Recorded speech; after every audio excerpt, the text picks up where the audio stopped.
And coming to you live for episode 63 of The Bench, straight from Valhalla, it's your host, Thor Loser, slaying Dimensius. Soon, surely. So, how have you guys been? SQUISHEI and Growl, I hope you guys are doing quite well. I personally am having a great time progressing one of my favorite bosses of all time, Dimensius, on my Shaman. Is it actually your favorite boss? Tettles opens the show with just a log of his LE Shaman under Dimensius topic. Oh no. It's not one log, it's 45, please. How much of it is padding, though? None. All of my damage is ethical. Fair enough. That's believable. The world has been flipped on its head. Tettles is progging as an LE Shaman, SQUISHEI is overtiming, and Growl is enjoying the raid. What a world we live in 2025. Yeah, so SQUISHEI joined the call and told us that he's raiding tonight, and I go, oh wow, Might, the guild that doesn't overtiming, and oh wow, Might, the guild that doesn't require splits, doing splits this tier. How do you plead to these allegations, SQUISHEI? The go out of the raid, I didn't exactly want to, but, you know, it is what it is. Like, it's honorable, SQUISHEI. I know you're one to uphold your values. I know you don't want to raid overtime, but you're also, you know, part of it respectable though, to the group. 3 of our people are missing starting the end of the week. So like it's kill or die at this point. Like I get it. Like I will support this. Like I will be there and I hope we kill the boss today because we're close. I personally love the raid reschedule a month from now as well. Like I mean, we probably aren't going to be raiding farm 2 months from now, so why not just reschedule this raid to this week? That's a good point. Dude, okay, unironically, there was the week before the Forge Weaver nerf. We had I think 2 hours of raid, and we were just like, we could prog Forge Weaver, or we could not do a boss that we're not killing, and so we just called the race. Yeah, that's what we did too. Like, there's no, dude. That's the worst part about overtiming is that very often you can't get everybody to show up, right? Because I mean, that's the worst part about Mythic raiding is the fact that you have to carve this part out of your schedule and to get all 20 people there. And anytime you end up overtiming, even if it's like a bunch of people that are just like, hey, let's have fun, let's raid, whatever, there's always like a few important people. And it feels like the harder the boss you get to, the more those people are required, right? Like every single person has these like really important jobs, whether it's like, oh, you're carrying the healing in this phase, or this one tank really needs to know what to do here, or, you know, this person really needs to kill the ads. So it always feels like overtime raids are like never as fulfilling as you want them to be. Yeah. I mean, either way, like, I hope we kill it tonight. You said you actually really enjoyed this boss, Tettles. Was that sarcastic, or do you actually enjoy Dimensius? I'm having more fun than anybody else in my entire raid, I think. I am having the most fun on Dimensius ever. Dude, I was talking with Sense. I'm just sitting here, I was talking with him, and we're both kind of just like, is Mythic raiding just not for us anymore? Oh wait, that's my GM? Wait a second, hold on. I don't like this idea. What a world we live in. By next expansion, SQUISHEI's just going to be like the M+ rat. He's just complaining about raid, and me and Tettles are just like outstanding DPS players who are just like preaching the good word of the raid. Dude, okay, real talk though. Like, I feel like they went back on a lot of the lessons they learned after a Major Soul. They built a raid with a lot of just one-shot pass-fail mechanics that kill the raid if you fuck them up again. I think that, I mean, this is one of the titles of one of our show note topics was the constant treadmill and nerfs. I'm of the opinion that it's not the pass-fail that I have a problem with. It's the invisible damage, at least this season, from Siphon Power on Forge Weaver and Fission on Dimensius, and Banishment, the dot on Salhadar. Those, I think, are like the biggest offenders, in my opinion. And it's kind of created this weird situation where you're getting insane amount of power gains from your gear, and you're getting insane amount of power gains from the Renown buff, and yet that's still not enough to actively nerf the raid, which makes me think that the raid is being designed in a way, not for the race rule first guilds, because a lot of people say with like race rule first in mind, but it's that twitchiness that they were kind of discussing. I think it was in a Morgan Day interview a few months ago. It was our interview. Yeah, dude, the twitchiness in raids, I think, is just... you just cannot be designing mechanics that are like that, in my opinion. Yeah. Oh, okay. Can we get the Growl raid update? Like, how's that going? Actually, it's been a little bit quiet in the Drogo's guild front. We killed Salad Bar at the beginning of this week. Okay. We were basically very, very close to a kill at like 200 pulls, and then they nerfed it, and we basically just walked in and killed it after a few pulls on farm. And now we're on Demencius. We actually haven't seen P2 yet, although I'm thinking back now, it might have even been 2 full days of Brog, and we literally haven't even gotten to P2 once. Oh gosh. But honestly, it's not too bad. I'm enjoying it, but part of the reason, I guess, maybe is because I'm just like playing Mage and it's new to me and it's fun. The only real funny thing is the guild is now debating over whether or not we should extend or reclear, and Drogo has taken the guild hostage and said the only way we're reclearing is if we overtime 3 more days. So I think jokes aside though, I think we have a situation too that was one of you guys mentioned, like people need to go at some point. Like I think 2 or 3 people's schedules get very, very busy towards the end of this month, and so we really need to just like extend it and kill it or whatever. So I also think Salad Bar could be a really annoying boss on Reclear if you like are trolling. But overall, I think Gear helps that boss a lot. That's the reason that we decided to extend. It's just like all the nerfs did was they makes the DPS check easier, but it doesn't stop the one shots from being one shots. So, yeah, like, the amount of damage is like really brutal. One thing that helped me is just how OP Liquid Reminders is, and I just went and looked at another mage's POV that's doing all the same things that I'm doing, and then I just copied every single defensive that he had pre-planned, who I'm sure he copied from every other defensive all the way up to Liquid or whatever, so like I just have a nice text-to-speech lady tell me when to press all my defensives, and otherwise I just press barrier at my own discretion, and I seem to be able to live, but yeah, it's really, really rough. I'm too cheap to use Liquid Reminders. I'm sitting here just setting up my MRT note whenever I see that a new defensive needs to get pressed, and I'm like, yep, all right. Bracket time equals... Oh, God. Have you experimented with the... So, you know MRT added the Liquid Reminders thing, right? Have you? Yes, that's what I'm manually inputting that, except without owning Liquid Reminders. Oh, right. Well, they have a thingy now that's like, yeah. Almost, but I haven't really got to use it yet.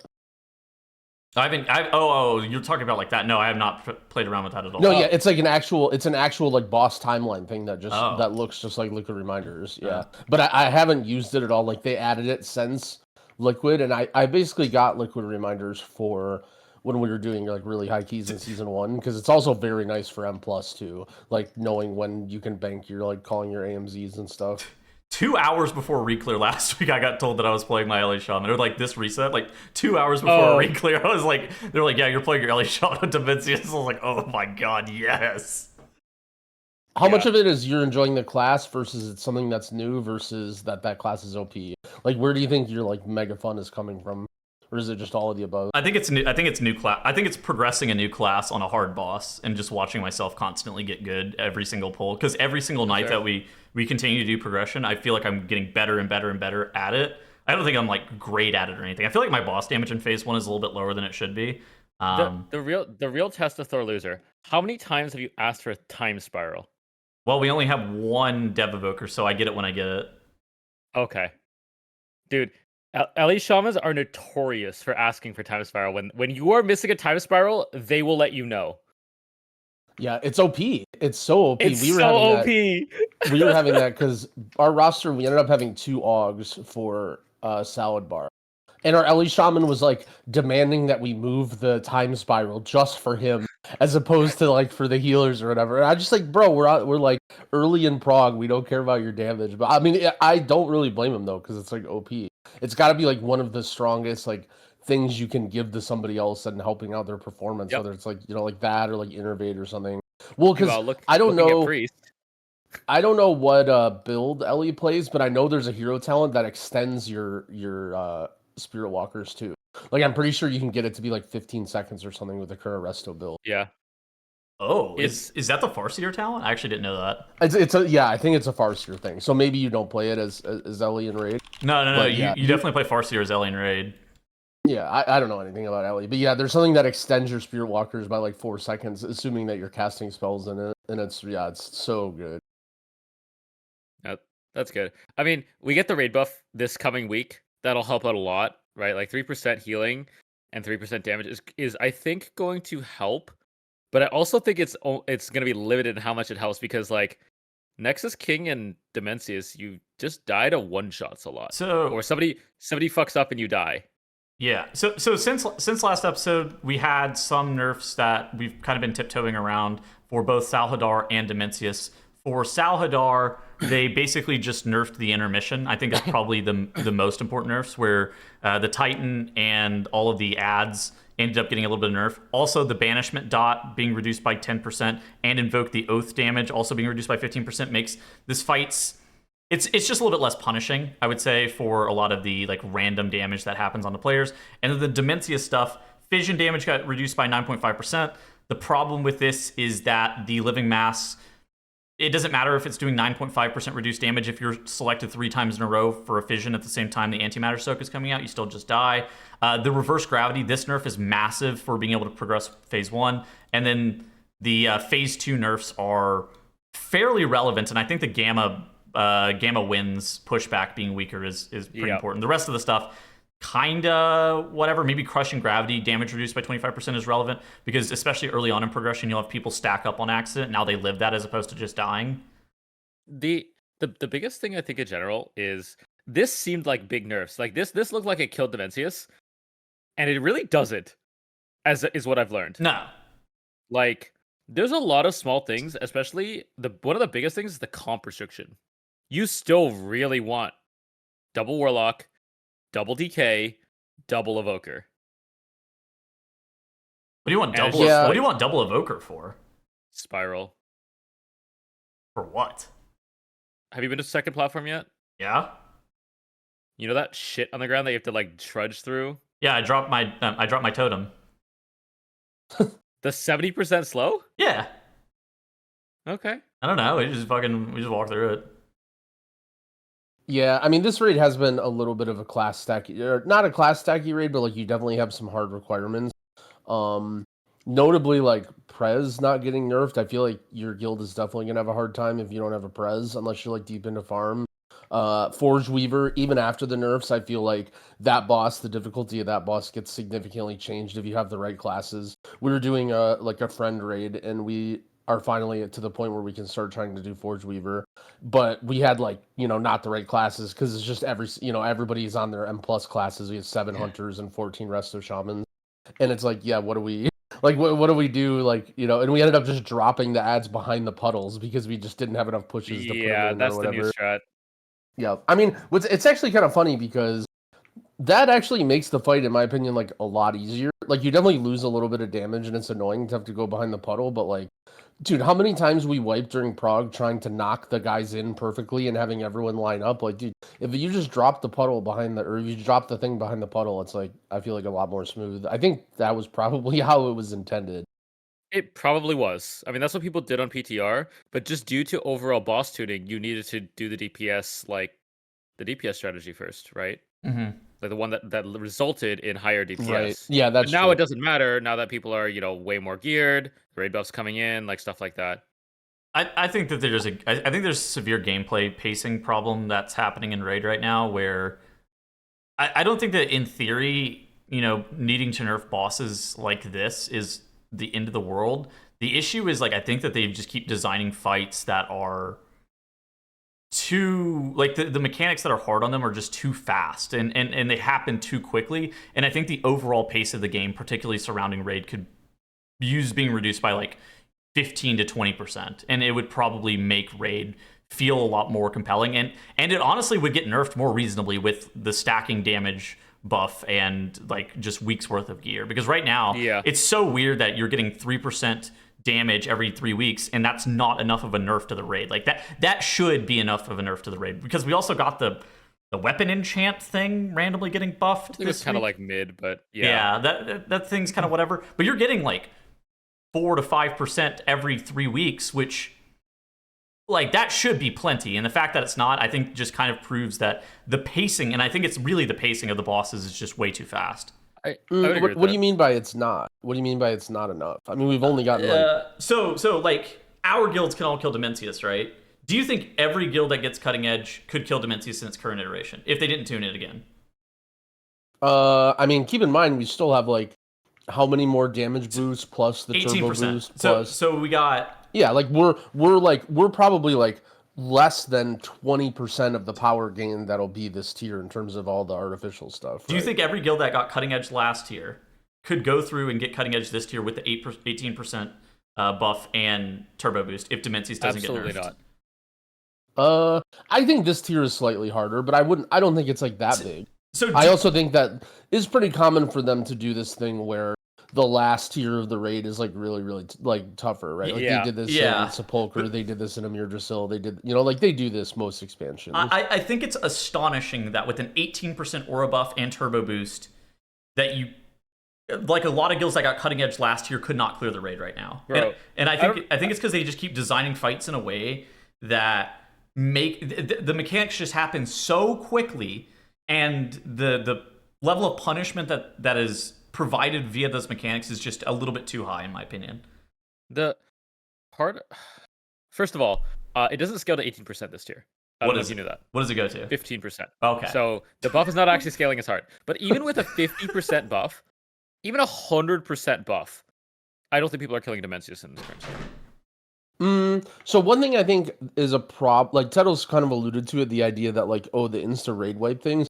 I don't think there's so many instant raid wipe things on the last two bosses, but what there are is like pretty tight checks where if people are dead, then you're just screwed, right? Like that was the big thing about the platform intermission nerf and salad bar is until you like are really well sharpened, you cannot do like those platforms were tight. Like you needed everybody there, you needed the right CDs. And a majority of guilds were just lusting the platforms, right? And even though, like, just with no chance of killing the boss at all, just to see the end phase and to get more comfortable in the intermission platform. And that's where I think, like, the damage gains and the power might help more than you think, because, like, you'll be able to see further in the fight a lot more consistently, even with, like, those 2 or 3 idiots in your guild who are dead every pull, just because, like, okay, well, everyone else is, like, completely blasting. My thoughts are that they need to be indexing more into damage checks and less into like or like overall damage checks on a boss and less into like individual pass fails on things, like kind of like you're describing though, where like somebody's dead and then you just like lose the phase. That to me seems weird because that is in theory a damage check, but I think if there's more of those, then the aura is more impactful, because right now what's kind of happening where it is like, I think Dimensius is a really good example. Like all of Phase 2 Dimensius, and once you do it, like you'll kind of understand this.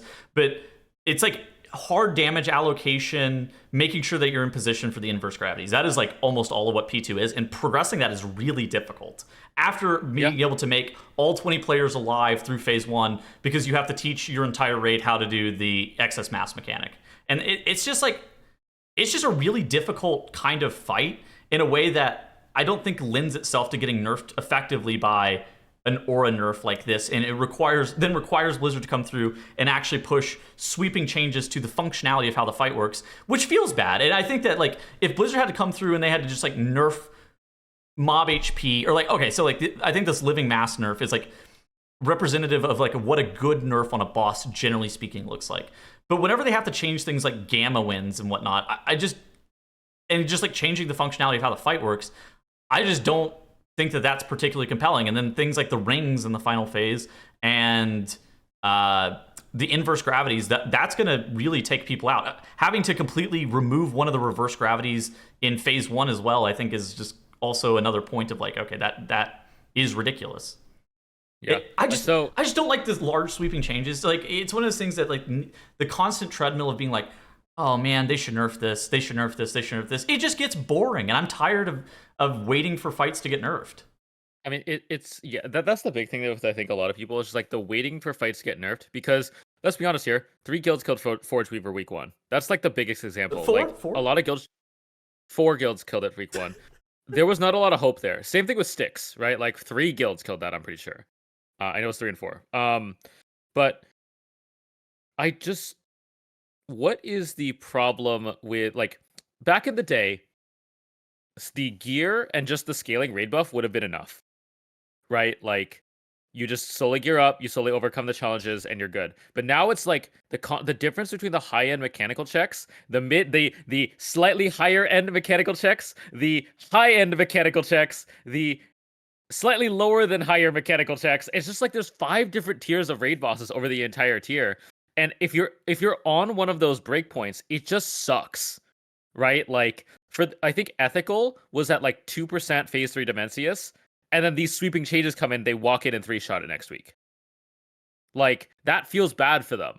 And I know, like, honestly, like, Zorthis was talking about it on Twitter, like, he feels bad whenever he can't kill a pre-nerf boss. Because that's the level that they're at, but also for the majority of player base, they really need to nerf this boss. So like, Yeah. how do you win here? I mean, unfortunately, I think this is a sacrifice that needs to be made for the the greater good of the community.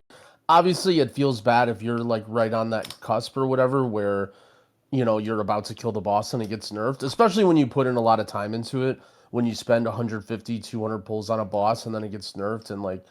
But at the end of the day, I think some of the mechanics are just shit and not good, and ultimately they need to do something about them anyway.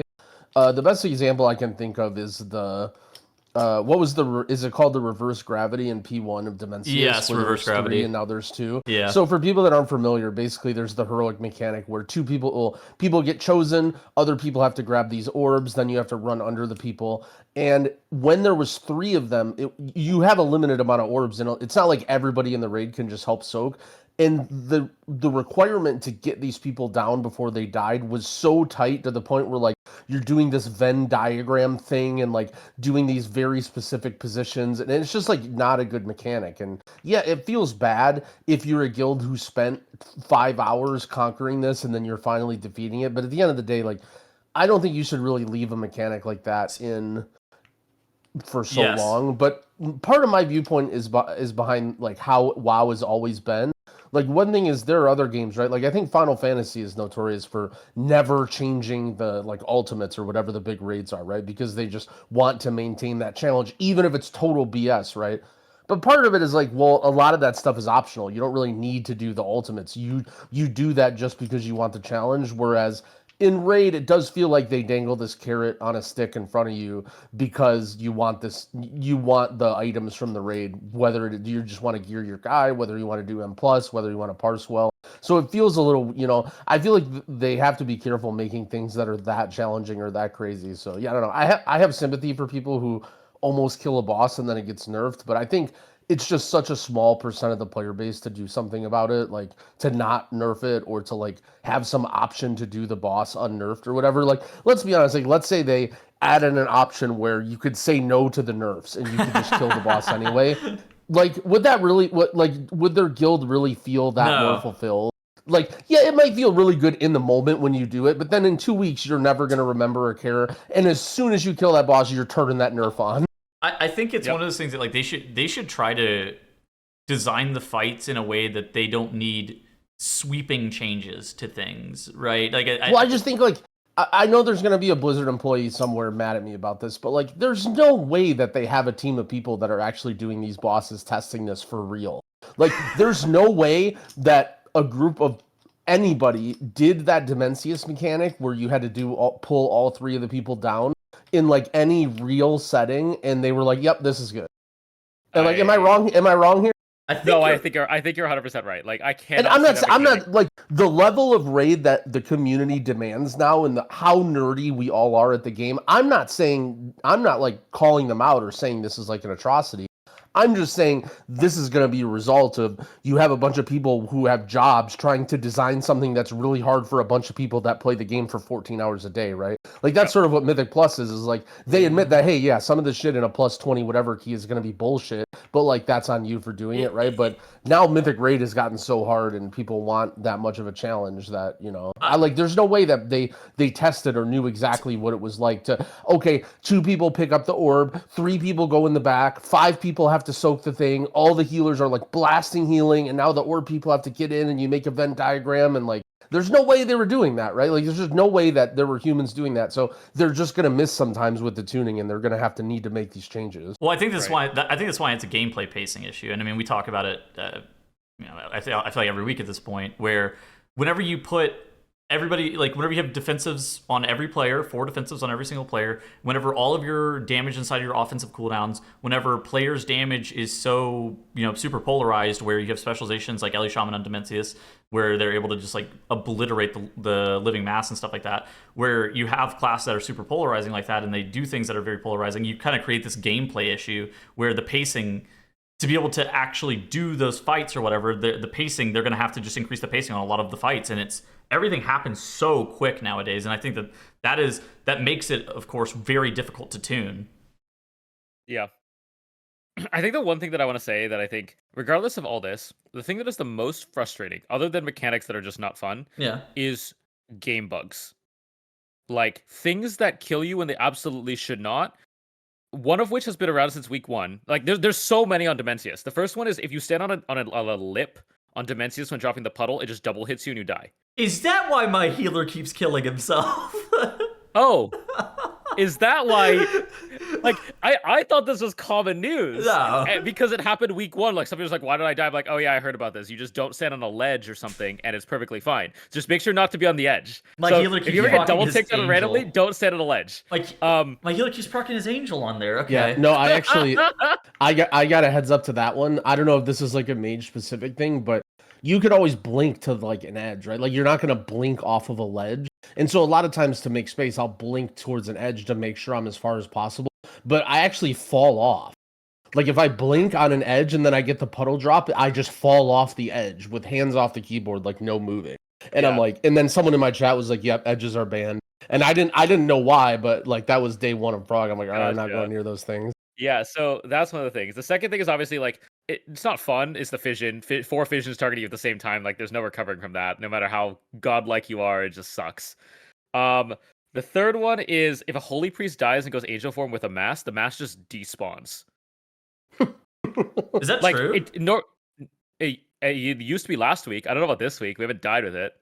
But When a holy priest goes angel form, we just lose the mass. Like anybody else dies, the mass summons middle. But like when a holy priest dies, there's no mass. We just die. I thought it spawned middle like the rest of them. No, well maybe they fixed it, but like as of last week, that's not what happened. Oh, okay. We've wiped multiple times to do that. Next thing, inverse gravity can spawn late. And therefore, I have a clip of this. If you want to, I put it in the call chat. It happened yesterday. We were on the end of platform 2. And we did the mechanic correctly, but for whatever reason, the inverse gravity went off later than our crushing gravity and just kicked us all out because the crushing had already gone off. And like this was a really good pull. That's not. It's weird because it's not like that for your entire raid. Is it just correct? Is it just your healer group that how that happened? Yeah. For whatever reason, whoever had the healer one got it applied to them like half a second late, and it's supposed to be inverse gravity detonates, clears all the crushing. But you can see my health drop here because the crushing detonates first and stuns me. Then the inverse pushes me away and clears the stun.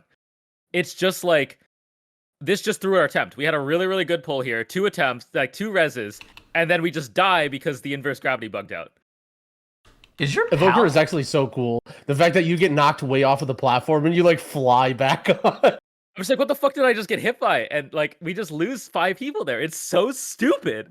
Okay, you're complaining about bugs. I will say, bugs are annoying. I feel like maybe I'm immune to them or something. I feel like I get less annoyed by bugs than the average person. I feel like I see so many people complaining about Dawnbreaker this season, and I'm just like, yeah, Dawnbreaker is what it is. I don't really care. It just gotta happens, right? That's an L take right there. I don't know. Like I feel it's one of those things. Like obviously bugs are annoying, but I literally just chalk it up to game sucks, go again. That's literally all I do, and I just don't really think about it much more than the game sucks. I mean, that's fair. The last thing I did want to mention though is, are you guys getting the random screen freezes, or is somebody in your raid getting the random screen freezes? I'm not sure though. I don't know. Like I feel like it might be my computer as well, but maybe I don't know. I feel like I'm having some weird graphical things lately, but yeah, I don't know. But no, I definitely noticed this patch with both computers. I've been getting like these really bad freezes. Dude, I got one that was really bad the other day. It was like 30 seconds. Like I'm like in Discord, I can hear people like I'm talking, and then my guy's just frozen for 30 seconds. Yep. And it's just like, hey guys, I froze. And you expect to come back because you just know it's part of the game at this point. So you're just like, yeah, I'm frozen. Give me a few. It's just so stupid. Yeah. Like, we had a great one. I'm pretty sure this is like a different thing, but we had a key. It was like a good key. We start the key. First pull, the tank like trips over a rock or something, and then the like weird bug where you like sometimes when you move in the air or something, it like DCs you. DCs you. So it literally just does the first pull, trips over a rock, instantly DCs and dies and wipes, and we lose the key. I'm like, well, all right, that I think sometimes it depends. Like the fact that you had a pull that was really good that was owned by a bug is like way more tilting. Like if you just do like a weekly 10 in Dawnbreaker or whatever, you just kind of laugh at how stupid it is. But yeah, like I remember there was a time in Dawnbreaker where a mob got blown off of the boat, and so then we couldn't end the boat sequence because the mob was just like way far away in the air, and we're just sitting there and we're like, well, we're in combat, so we can't portal or mage portal. We can't talk to the NPC because the boat sequence isn't over. We can't finish the key. Like we literally just soft locked the key. Yeah. It's definitely just frustrating though. Like there's still some fun there, but man, these bugs suck. The Yeah, I freeze mean, bugs one are is really just gotta annoying. go. It's a good mindset that Tettles has, though. I think I share a little bit of that, but that's sort of from poker. Like, oh, you do everything right and you just lose anyway because that's how gambling works. Game sucks, But- go again. Yep, game sucks. Go again. It's kind of, I don't know. I feel like I've been having a lot of fun this raid. I don't know. I'm glad I started raiding again. I've really been enjoying it. Hey, I mean, to each their own. Like, I'm glad other people are having fun with it. So What an insane response from Squish. Well, no, he Tettles said- says, "I'm having fun in the raid." Squishy's like, "Well, I'm glad you're having fun." Well, Squishy said earlier that he thought that raiding wasn't for him anymore. Holy moly! it's starting to go that way. If this is the direction, like they made it a crazy fucking difficulty curve after saying they weren't going to do this again in Immortal, where they have like a giant fucking wall, and they made it worse this time because at least Smolderon existed in Immortal, and you just go from 0 to 100 on Nexus King. Well, they're just But- giving you what you want. You have a heroic week every single season. You mean Mythic Splits Week, Tettles? You know that's a real thing now. Heroic I know week, of your guild course. doesn't do it, but it's do nothing or do Mythic Splits, and that's fucking stupid. Mythic And I Splits blame is sick. Blizzard for this. Splits are terrible. Splits are terrible. But okay, like all things considered, like I don't see myself changing anything until Midnight comes out. Because Midnight they're trying this the something different, right? With the 6 bosses, 2 bosses, then 1 boss thing. And that could very, very easily change how things go. I feel like the issues that are present here aren't issues of like, the release cadence being too stale. I think it's like a philosophical thing in somewhere in the Blizzard office with how they're designing raids, no? I mean a little of Like A and a raid little of bosses. B. Sorry, when I say raids, I mean raid bosses. Like I'm talking about the individual mechanics. I think it's a Well, little so of both. So one thing that I wanted to say is we can't overlook this conversation in terms of optimism is Blizzard did identify this expansion that, hey, we're having some problems here because every single person just has this perfect text-to-speech script and all these assignment week auras and all this stuff. And it's like, we're Sure. trying to make fun bosses for you guys and challenging, but it's like, everyone is using all of these tools, and so it's either we make bosses that get run over and you guys complain that the raid is too easy even though you don't even raid and you just watch Echo, or we make these crazy insanely difficult bosses true. but you guys still clear them in 2 months because everyone's using all this shit and you guys overtime raid 8 days a week. And Blizzard is like, hey, we're kind of running into some problems here and we're going to make some systematic changes in the way add-ons and week auras and stuff work. So I think that, there's kind of the meme that Fractalus was designed because Blizzard wanted to show everyone how dog shit weak auras are.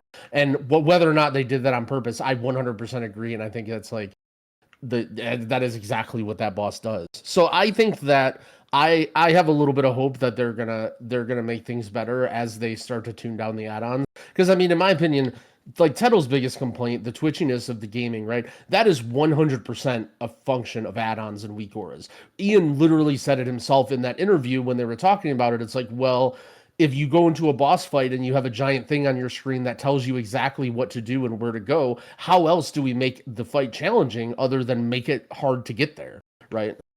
Yeah. I mean, I think add-ons is definitely a big consideration, which is why I was thinking like Midnight, we'll see what happens come then. If add-ons are there, if add-ons are not, like Blizzard's DBM timers, it's all, I feel like there's going to be a pretty big shift Yeah. given everything going on at some point, and that could change things. So I will say, you talk about bugs tilting you. Actually, the biggest thing in the world that tilts me in raid is dying to like bleeding out.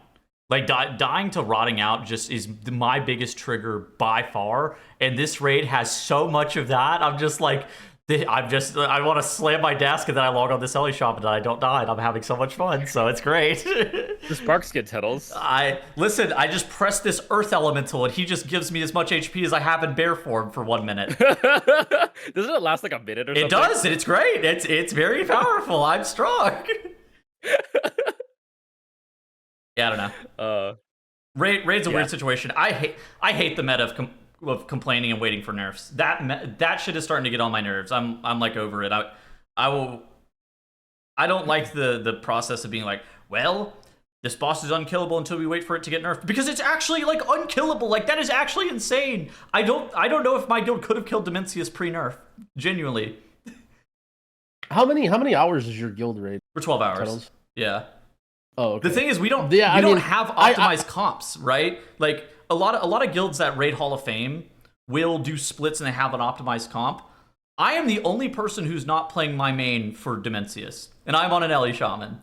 But we are playing Prot Warrior Bear Druid, not a good comp. Our healer comp is Mistweaver, Holy Priest Resto Druid. Is that a good healer comp? No. Oh yeah, it's fine. It's just Prez is overtuned. Is the main. Yeah, I was gonna say. I was just talking about not having a Prez. I'm walking. I don't know. I think I brought this idea up when we were talking about the Forge Weaver nerfs too, and I get that it's. I'm not saying that the raid is tuned perfectly or balanced or whatever, but I do think a lot of this is a function of I don't know. Guilds just raiding so much, right? Like, do you like? I don't know. Like, I think if you're raiding more than 3 nights a week, and my guild raids too much too, right? I'm not trying to point at anyone else's guild, but like, if you raid more than 3 nights a week, you have to have that expectation that you're gonna get stuck, right? Like, I don't think Blizzard has been that slow with the nerfs. Like, I think the salad bar nerfs and the Dimensius nerfs were maybe 1 week too late. But I also think that part of that was like Fractalus and Soul Hunters were like pretty easy bosses, probably than what they expected. So people got to those bosses pretty quick. Might be an insane question. Did this happen in Dragonflight? Because I think the answer is like no, where you would get hard. Like, I don't remember getting hard walled on at all in Vault of the Incarnates or Avarice. Like, you know, the more you raided, the more you got out of it, because you were able to throw more attempts at a boss and you were able to actually down the boss within a certain period, where now we've reached... we reached 2 bosses, Dimensius and Forge Weaver, where we just have no business pulling that boss until it gets nerfed, which is ridiculous. Like, I think it's... I don't want to be that guy being like, oh yeah, just nerf the boss, because I hate that. But it's more just like, why is the boss in that state? I think it started Sepulchre with Halandris into Anduin. But it didn't happen in Vault. I do agree that it happened in Sepulchre, but it didn't happen in Vault or Avarice either. Yeah, and then so here's how it works with Blizzard, right? Like, you had Sepulchre with Anduin, Halandris, Jailer, and they're like, we're never gonna do that again. Like, that was too much. We're gonna nerf earlier. Then they didn't do it for 2 tiers. Then they do it with Mirjasol again with Smolderon, Tindril, Farak. And they're like, guys, we're not gonna do that again. Like, and then what was that? And then what was it? What was this tier? It was. I mean, like, Dathia was bullshit, but like that was it. And then they ended up like doing sweeping changes to Razziath, but that was more like to let the world 500 plus guilds have like a reasonable chance of killing that boss more than anything else. Well, there were a lot of notoriously hard bosses this expansion, because first raid there was like Brute. Yeah, so I didn't raid. Which were both insanely hard. And then Undermine had a lot of the bosses were like Styx and Sprocket were both insane. Even Rick Reverb on the first, it was really, really hard. I mean, Bandit, if you didn't have 50 Shadow Priests, was also pretty tough just because of the DPS check. And so, like, I didn't raid either of those tiers, but like, that's why I'm asking, like, how has this happened? Like, it's definitely a big ramp up, because it was like 1, then 1, and then now like all of them. But why is it?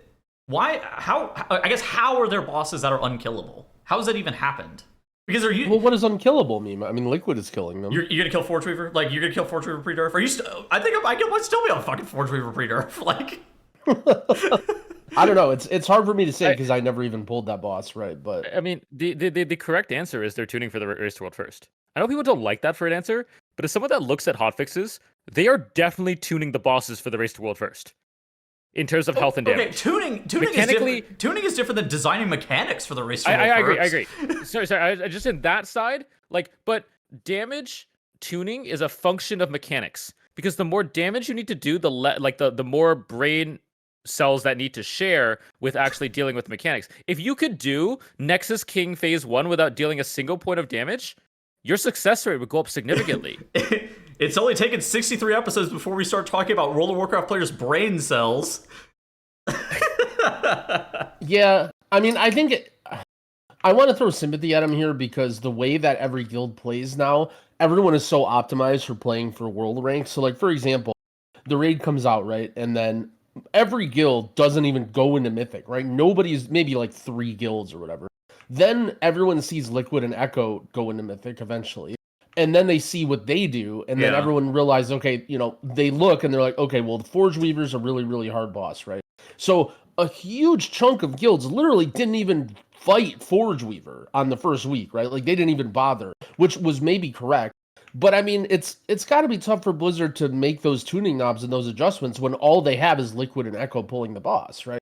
And then eventually time comes around the end of week 2, where every single Mythic, like, cutting edge guild, or a lot of, like, the series, let's say Hall of Fame guild, have done their splits, have done their whatever, and then now 300 guilds are on Forge Weaver, and everyone's like, this is so terrible, how could they do this? It's like, well, Blizzard has had very, very little time of, like, live tuning, and again, my comment about there's no way they were testing this boss and doing these mechanics and dodging in the intermission and living with their healers and stuff. So, like, I feel like it's got to be, like, the nerfs didn't come that late, right? Like, Forge Weaver was bullshit, but they're going to miss sometimes on bosses and make them too hard. They happen at a fine time, yeah.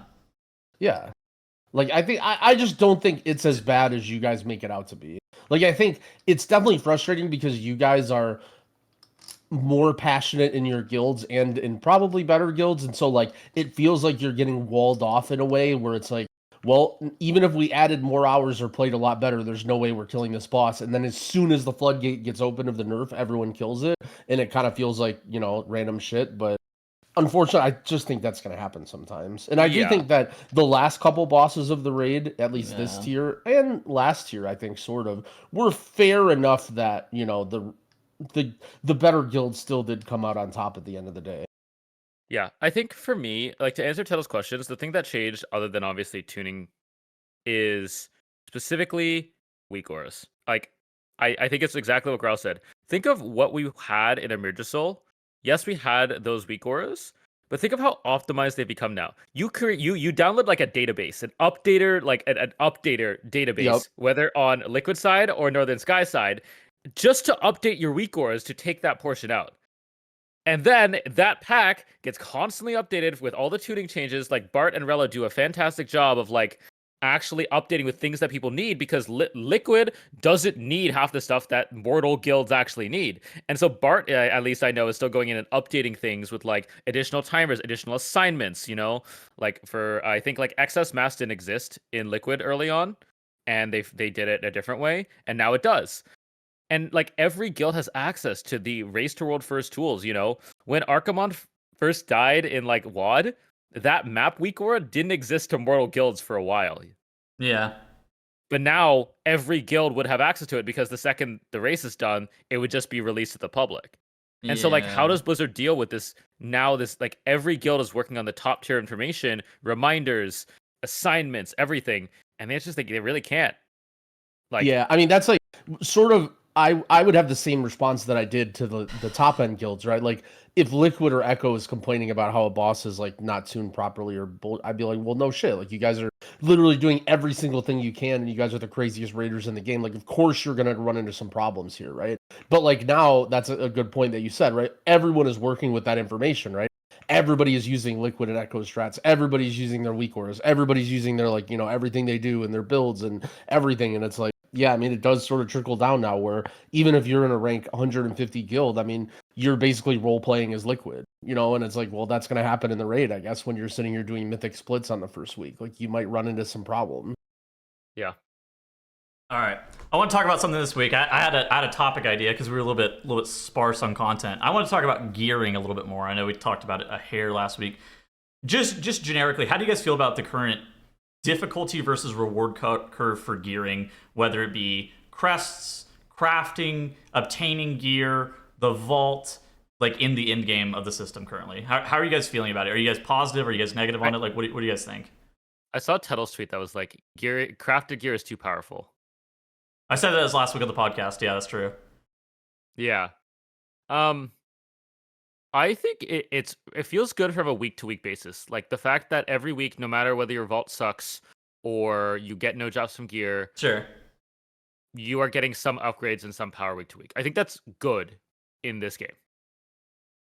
That being said, I think there's a fundamental issue of how fast people gear at the top end. But I don't know what the solution is. Is it just a top end thing? I think it's a top end thing. I think the curve is actually correct for a majority of people. The fact that you skip what is essentially veteran champion tracks, I don't think it's necessary. I don't actually know if it's a problem. Yeah. But it definitely, like, the feeling that I think most people can agree with this season was a lot of loot just felt fucking worthless. Like, holy shit, I don't know that I've heard a single guild be like, yeah, my guild's raid loot, fantastic this tier. Like, I have a problem with heroic weapons being completely useless. Something about that feels so weird to me, that every single weapon that you get out of raid on hero track is completely worthless. Yeah. I've always had a complaint about WoW loot. I mean, I'm kind of a gambly idiot, and I don't really mind grindy games. And I think the WoW loot is just not really that fun or exciting. Everyone takes it so seriously in terms of how competitive and how balanced it is, and everybody wants every piece. And if the other mage in your guild has this and you don't have it, you're mad, and this is the worst thing Blizzard's ever done. And so I think, unfortunately, a lot of this is sort of forced on Blizzard by the players, and that, everyone is mad if they don't get a weapon week one. So Blizzard is like, well, here you go, I guess. Like, every single person in the game crafts a weapon week one, and then now everyone has a mythic weapon. It's just sort of how it is, though. I don't really mind, because the gameplay in WoW is really interesting, and there's lots of cool classes. So to me, the items and the gearing has never been that good or fun part of WoW for me. Harking back to old WoW when, you get this crazy item from the raid and you do 20% more damage. I think if they ever brought back special stuff like that, people would just hate it. Mm-hmm.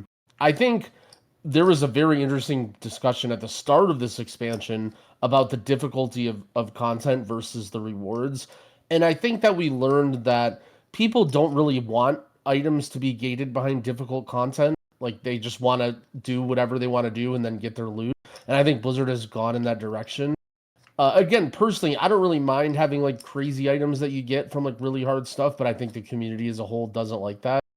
And I think there's little remnants of it, like, these crazy good trinkets that are in the raid. But at the end of the day, like, you can still get them on a champion track or a hero track maybe and upgrade them, and it's, like, barely a loss, So, I don't know. I think, in general, I think you should be able to obtain almost anything in the game by just grinding. I think even, like, they added these, like, you get hero track from delves and stuff. I don't even care if they get myth track from delves. Like, if you're somebody who wants to do a bunch of delves or maybe some super long quest chain or whatever, like, I think even solo players should be able to obtain, like, full myth gear if you're actually putting in a shit ton of time, right? Because I think at the end of the day, like, it's just not really the kind of game that WoW is anymore, to be like, this is really prestigious, good item that only, the select few get. I think maybe transmogs and titles and mounts is what that is, but definitely not items or player power anymore. Gearing is definitely, it's definitely improved. I think this is better than what we had previously, to be honest. Like, I think it is. I think there's just some fine tuning that needs to happen. I hope they don't bring embellishments back. I think locking down a couple slots to specifically crafted gear is just not great. Or alternatively, they just allow you to embellish any piece of gear.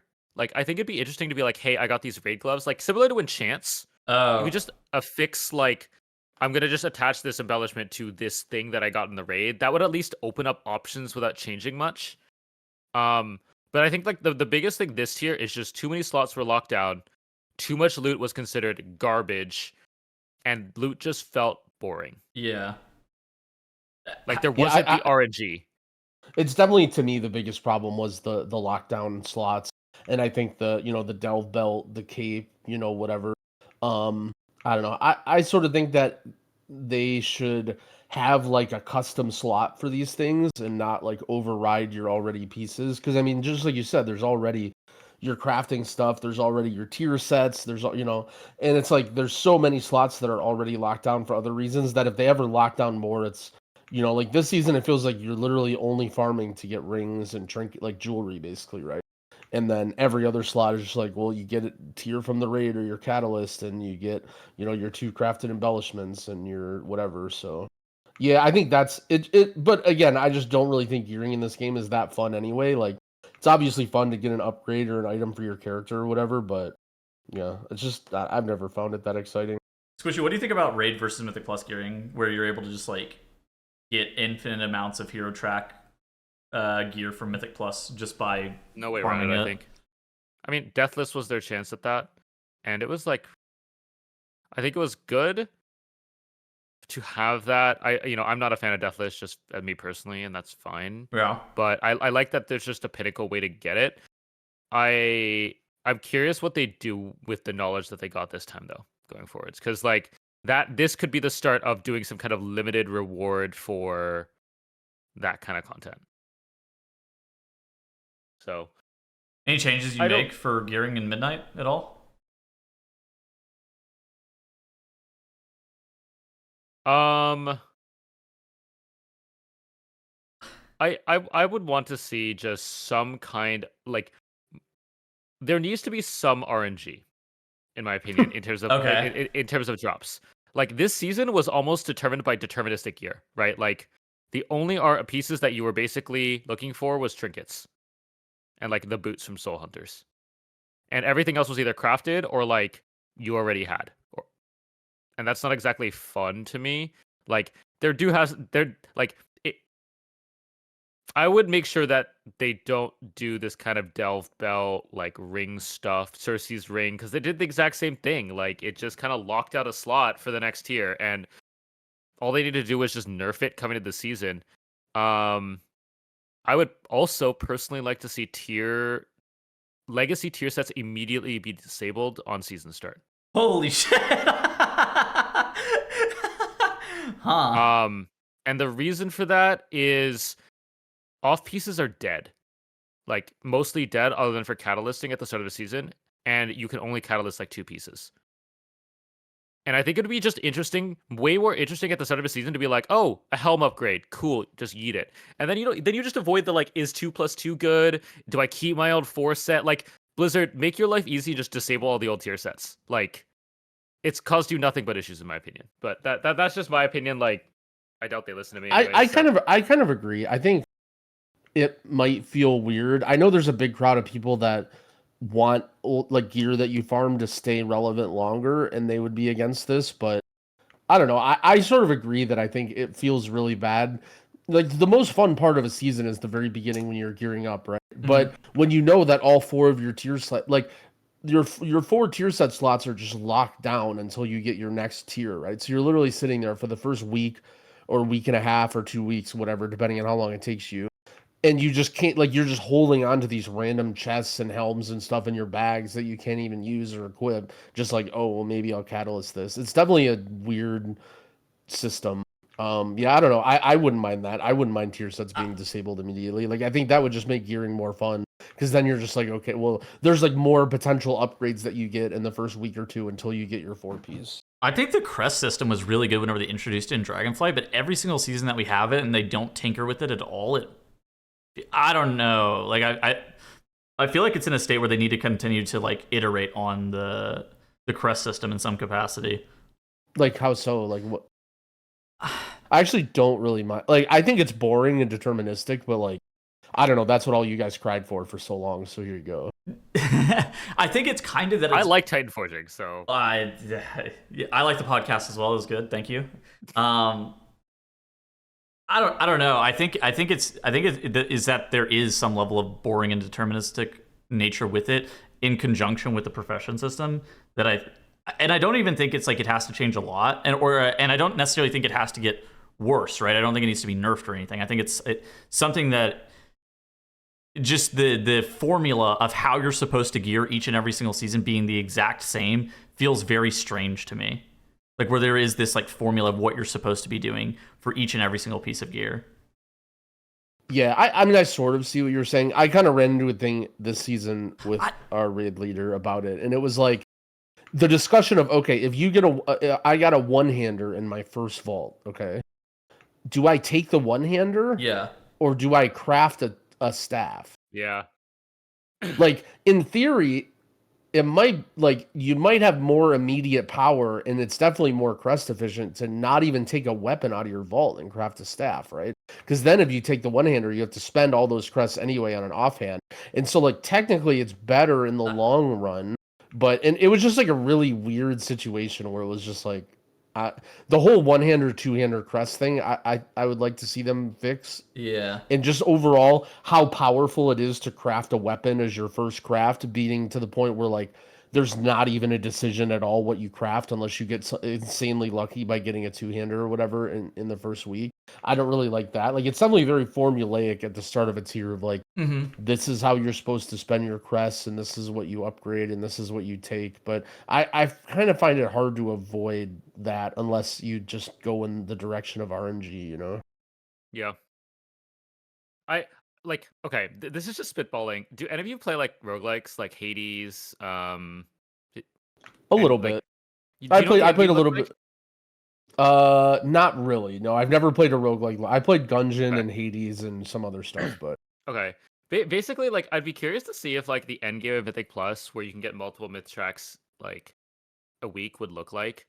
And I've kind of come to the conclusion that it almost, I think, would look like a roguelike style choose your own difficulty, where they just have a bunch of different modifiers, each with a different like point score, and you have to achieve a certain point score with your group in order to get the rewards. Like, for example, adding the, I'm going to use horrible examples here. Adding the bolstering affix adds 50 difficulty. Adding the Xalatath affix, adds 10 more difficulty. Adding 50% more health adds 30 difficulty, and you need to reach certain tiers of difficulty in order to get the next reward for completing a key or something.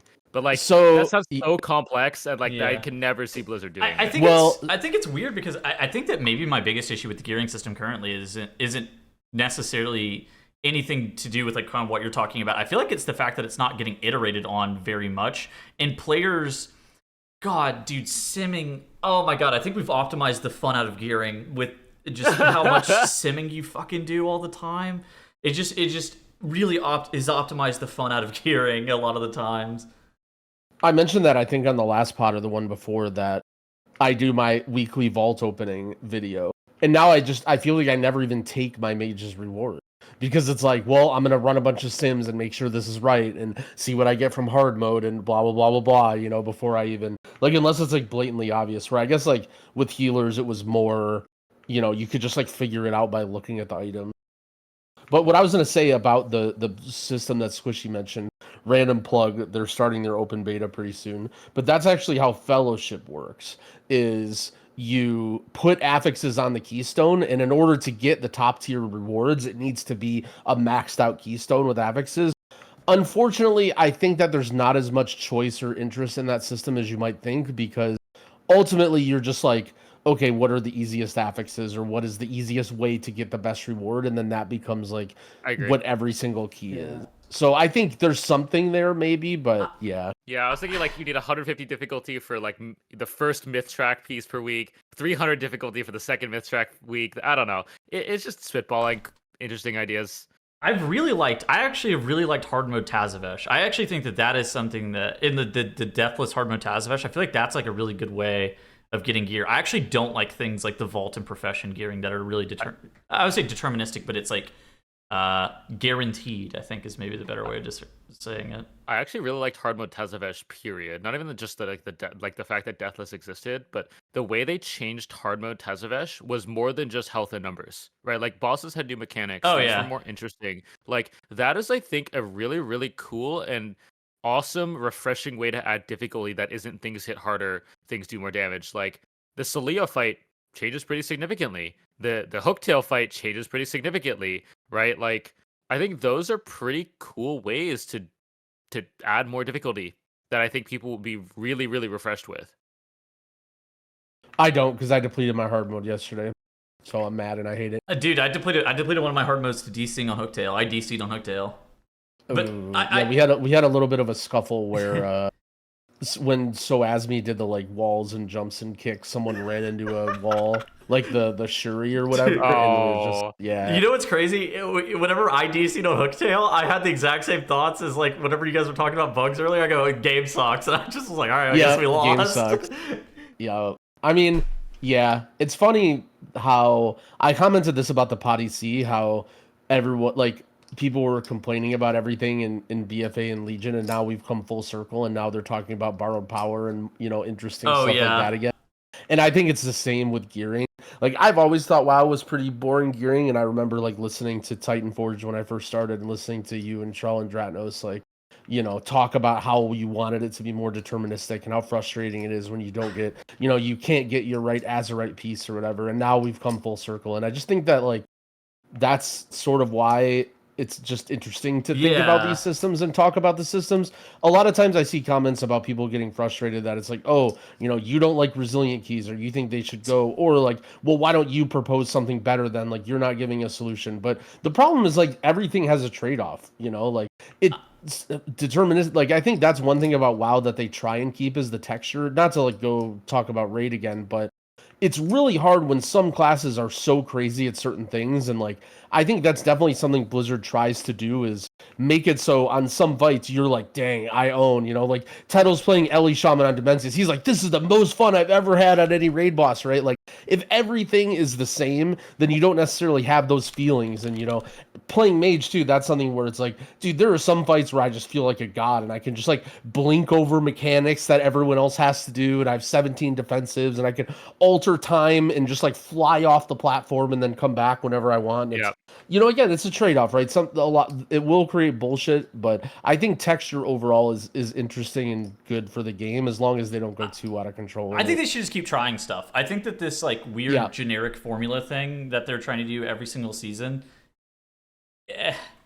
I just am not like super enthralled with how it has worked out, where it feels the same. I just want them to continue to try new stuff, iterate on the profession system, iterate on the crest system, continue to iterate on the Great Vault. Like, please just try to continue to iterate on things to try to make it feel a little bit better. How long have we complained about iterating on the Great Vault for? Since it was introduced in Shadowlands, yeah. 3 expansions now? Yeah. Okay, so one more expansion before they fix it, right? That's how long. Well, I don't think it needs to be fixed. I think they just need to continue to try to do new things with it, right? Because it's kind of like Mythic Plus, right? For forever they kept tweaking affixes over and over and over and over again in Mythic Plus, and it's like, no one change made Mythic Plus as good as it is today, but it was the continued iteration over a period of time where they continued to just like hit on things that were like bangers, right? They had a home run with seasonal affixes, but at some point they were like, you know what? Seasonal affixes aren't enough for the players. Instead, we need seasonal dungeons, and then whenever they hit seasonal dungeons, it was like, holy shit, this is like game changing. Yeah. And then people were talking about affixes for such a long time, and Blizzard eventually, you know, they kept tuning the affixes. They made better affixes like entangling and whatever else they made. Got rid of quaking and explosive because those were garbage. But then eventually they were like, you know what, we're going to try to take a big swing at things again. And it's like, I think that's what's required to be able to continue to make this game better, is just, you know, trying to actually make large swings at it. Yeah, I agree. I think we mentioned that too, the idea of maybe doing like new embellishments each season. I think the idea of like SQUISHEI said, maybe just putting embellishments on items could be cool. You know, maybe they still that's still something that's integrated through crafting that's, you know, expensive or meaningful that people care about, but at the same time, like, you know, you're not just, it doesn't lock down your slots and make your gearing process less fun. Like, you kind of just, maybe it's like a socket sort of thing where like once you buy it, you just like snap it on one of your pieces, or you have slots for it or whatever. I don't know, but I think that, you know, gearing is kind of entering a state where it feels kind of stale, which I'm not in love with. If they continue to, I think they should, kind of similar to Raid, be really looking at iterating on both all the time, as opposed to trying to give players this formulaic experience. I agree with that. All right, cool stuff we've seen this week. Have you guys seen the Desiheat Drama on Twitter? I vaguely seen it, and I also have a little bit of firsthand experience. So how about you explain it, and then I may have some stuff to add. Let me just for those of you who aren't chronically online like me, let me just try to explain what's going on here. So Desiheat is a content creator. She mains Warrior, and she posts this clip to her Twitter, where she is talking about a tank in a Halls of Atonement 15 is what it looks like, where the tank in the Halls of Atonement 15 does this weird strategy where he's trying to line this entire first pull of Halls of Atonement back behind this pillar. It's a little bit of a weird strat, I'm going to be completely honest. It is a very strange strategy. It doesn't really work out that well, mostly due to the fact that people don't commit to it, but then players end up like getting hit by the ground effect. They end up just wiping to this pack. And so she posts this tweet on Twitter where she's saying, regarding my last post about allowing players to slash abandoned keys ASAP, if not sooner. So I think she's actually cooking with this. And then she posts this clip and she goes, this tank watches some YouTube strat and wants to try this in a pug with no comms. I'm held hostage with this idiot. Frowny face. So this is where she gets lost. So then she's taking heat for being ridiculous. But then she posts a screenshot of Kira in a 19 Halls of Atonement not doing the strategy. Again, the strategy not very good, but that's not super relevant. And then she said that they have no comms and she didn't have any idea that this was going to happen. However, this is not true, and people went back in her VOD and checked and saw that the tank actually did communicate that they were going to be lining behind the pillar on the first pull, and that since she and nobody else did, of course the pack came in late and caused problems. Then she proceeded to name drop this guy, and she goes, guys, if you do any keys this week, the 13 through 15 range, be wary of a druid named Droplity on Area 52, especially if it's your Hall's key. Trust me, skull face. And then proceeded to tweet out this Google AI overview, basically saying haters equals motivators. And oh boy, it has been insanely funny to me because I just watched this pull, and yeah, this pull is bad, but she is justly getting flack for them being like, if there's a tank, or if you ever encounter a tank named Droplity on Area 52 in the 13 to 15 range, dodge him. And that's so weird. That is very weird. We need new content ASAP. So, like, Twitter trouble always happens when there's a lack of content, man. I swear to God. Dude, it's just, as a content creator, these people didn't sign up to be on stream either. And yeah. To me, it's just so weird to be like shit talking people. Like, I'm sure Growl experiences this too.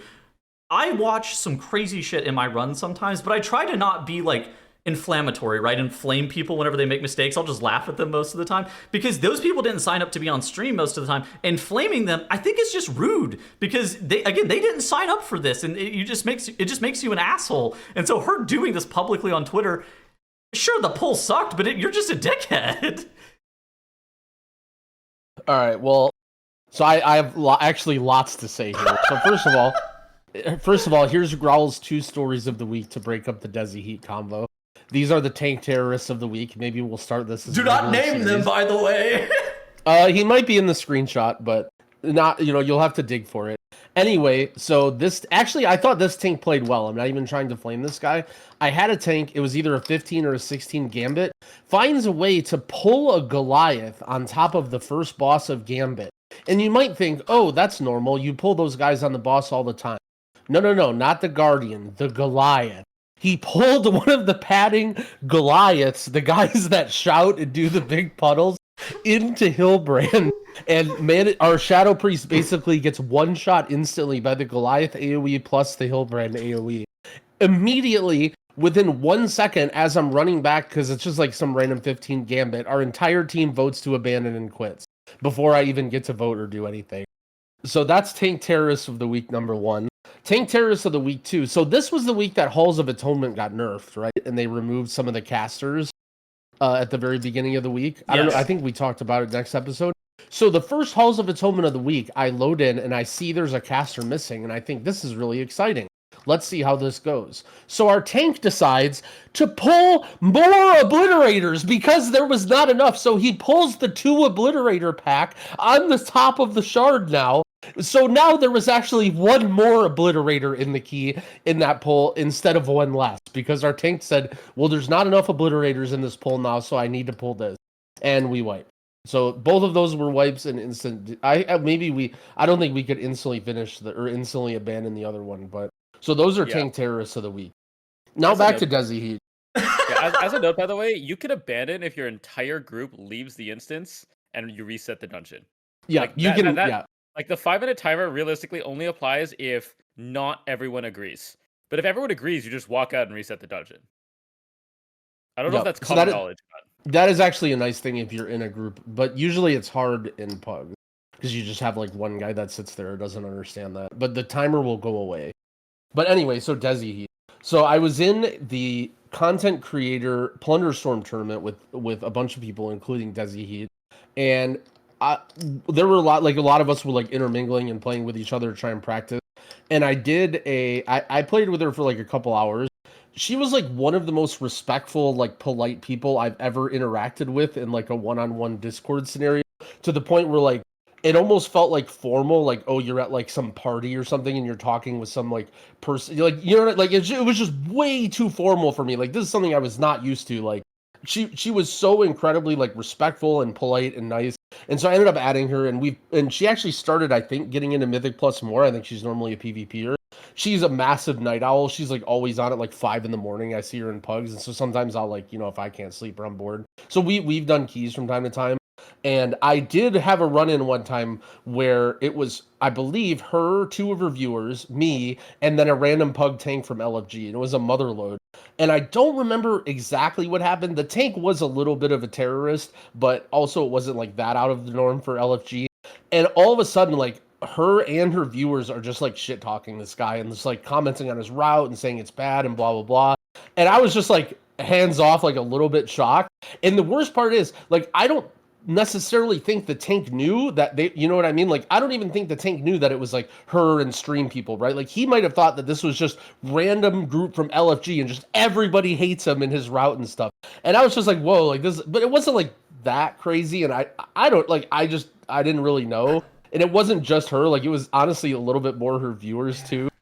And so I kind of came to the conclusion that maybe Mythic Plus just ruins people.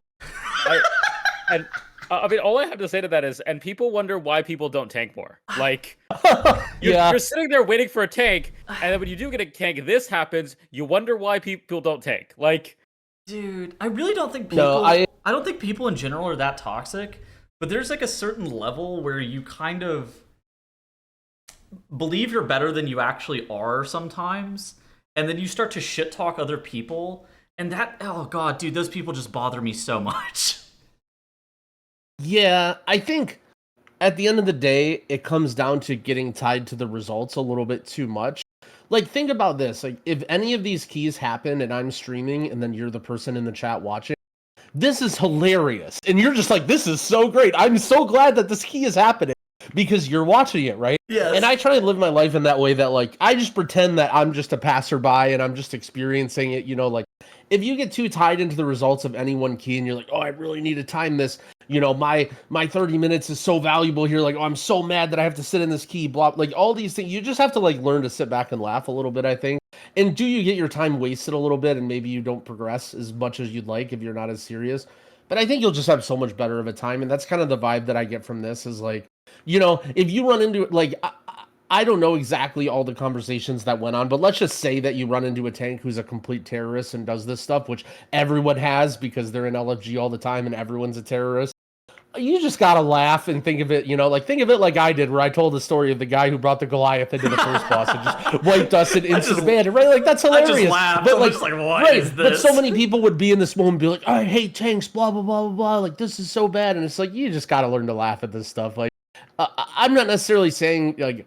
It's just tough because tanks also have so much weight on the key, and so when a tank decides that they're going to try something that they saw on Yoda's stream, but like, let's be honest, you idiots try stuff that you see on Yoda's stream all the time because he also plays Hunter and other DPS stuff, and I know you guys do that dumb stuff too, and it's like, you know, just, it's not fair to say, oh, the tank could never have fun or never try anything and needs to hold W and go in a straight line for me because that's the way I want to have fun. Like, that's just not really fair to treat other people like that. Like, a tank is allowed to grief a key just as much as you are. The problem is that tanks are in such a short supply that now you're back in LFG waiting for 20 minutes and the tank just instantly signs up to someone else's key to grief. So That's the problem we need to fix. So look, if you are mad that other people are griefing your key, then play tank and then grief their keys. And that's why I want to announce my brand new add-on, the Mythic Plus Blacklist, where you too can submit players that you think have underperformed in groups and rate them on a scale of 1 to 5, like an Uber star rating. That way you can always see at any given point anybody's star rating inside of your Mythic Plus dungeons,